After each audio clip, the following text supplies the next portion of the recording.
Hello पिला माने 14 तारिख जो आमर अर्थनीतिर एग्जाम अच्छी परीक्षा जो पिला माने आमर अर्थनीति सब्जेक्ट रखिंट इकोनॉमिक सब्जेक्ट रखिंट से जो परीक्षा देवे तो से सियोर शॉर्ट सिलेक्शन नहीं आसी जहाँकि 3 मार्क सिलेक्शन जदि मु प्रथम कहीदे जदि तुम मैंने आज पर्यंत भी पढ़ापढ़ी स्टार्ट करना ताले किसी टेंशन नवार ना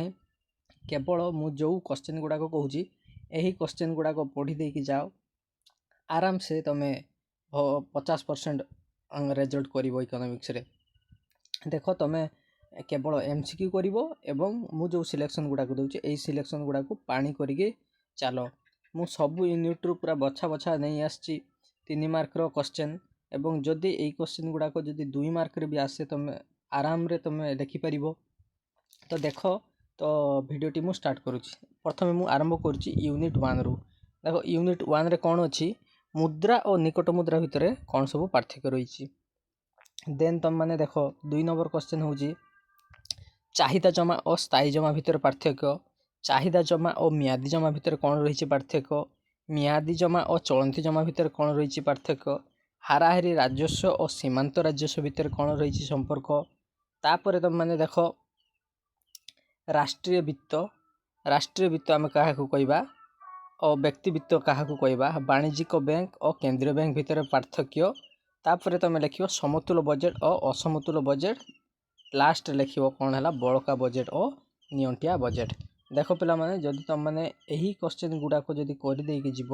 ताहले तुम मैंने सियोर 2 मार्क एवं 3 मार्क क्वेश्चन गुड़ाक पाइजिव यह भितर ही पड़ो यह बाहर ही आसब ना तापर मु यूनिट 6 एवं 7 क्वेश्चन नहीं कि आसी तो तुम देखुव टोटाल 8टा क्वेश्चन अच्छी 8टा क्वेश्चन भितर से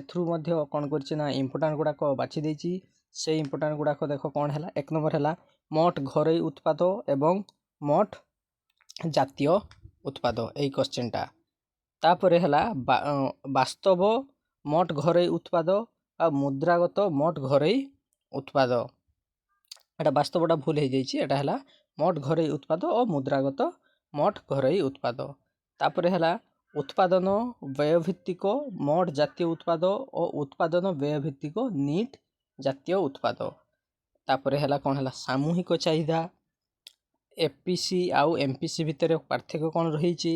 बेष्टी अर्थनीति आउ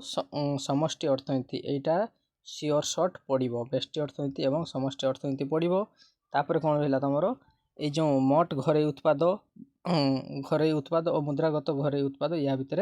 पार्थक्य निहाती आसो आ गए तुम कौन है मोट जातीय उत्पाद और नीट जातीय उत्पाद भितर तुम फरक कौन अच्छी पार्थक्य दर्शाओ कौन अच्छी सेटा से मैंने पचारे तो यहाँ निहाती पढ़ी जीव तुम मैंने सिलेक्शन 100% बाजिब देन आसला देख यूनिट 5 रु नहीं आसी से बोधे बहुत अल्प सिलेक्शन मुझे आसी देख कौन है यूनिट 5 रो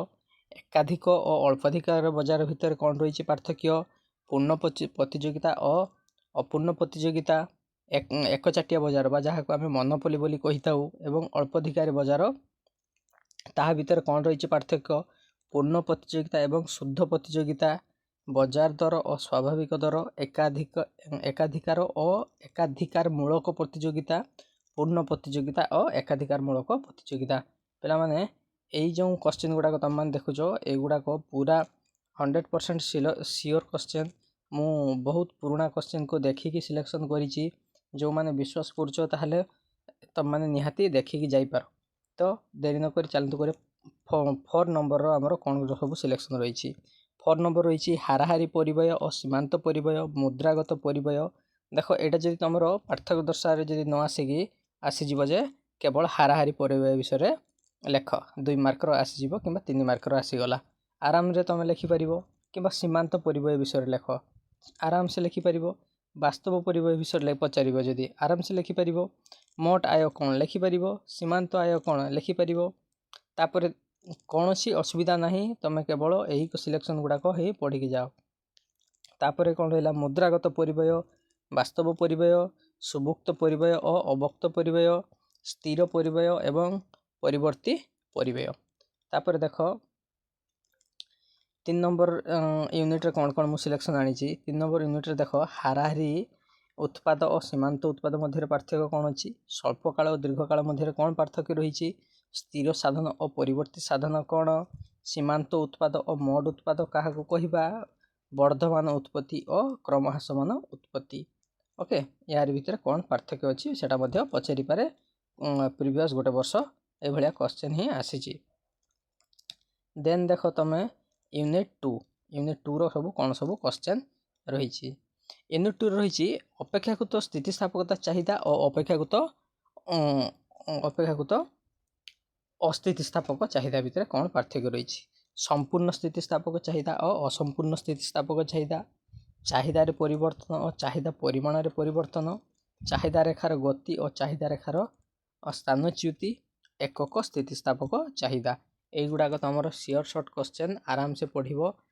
तुम क्वेश्चन एथरू ही बाजिज जदि भिडियोटी भल लगी लाइक शेयर एवं सब्सक्राइब करेंगे।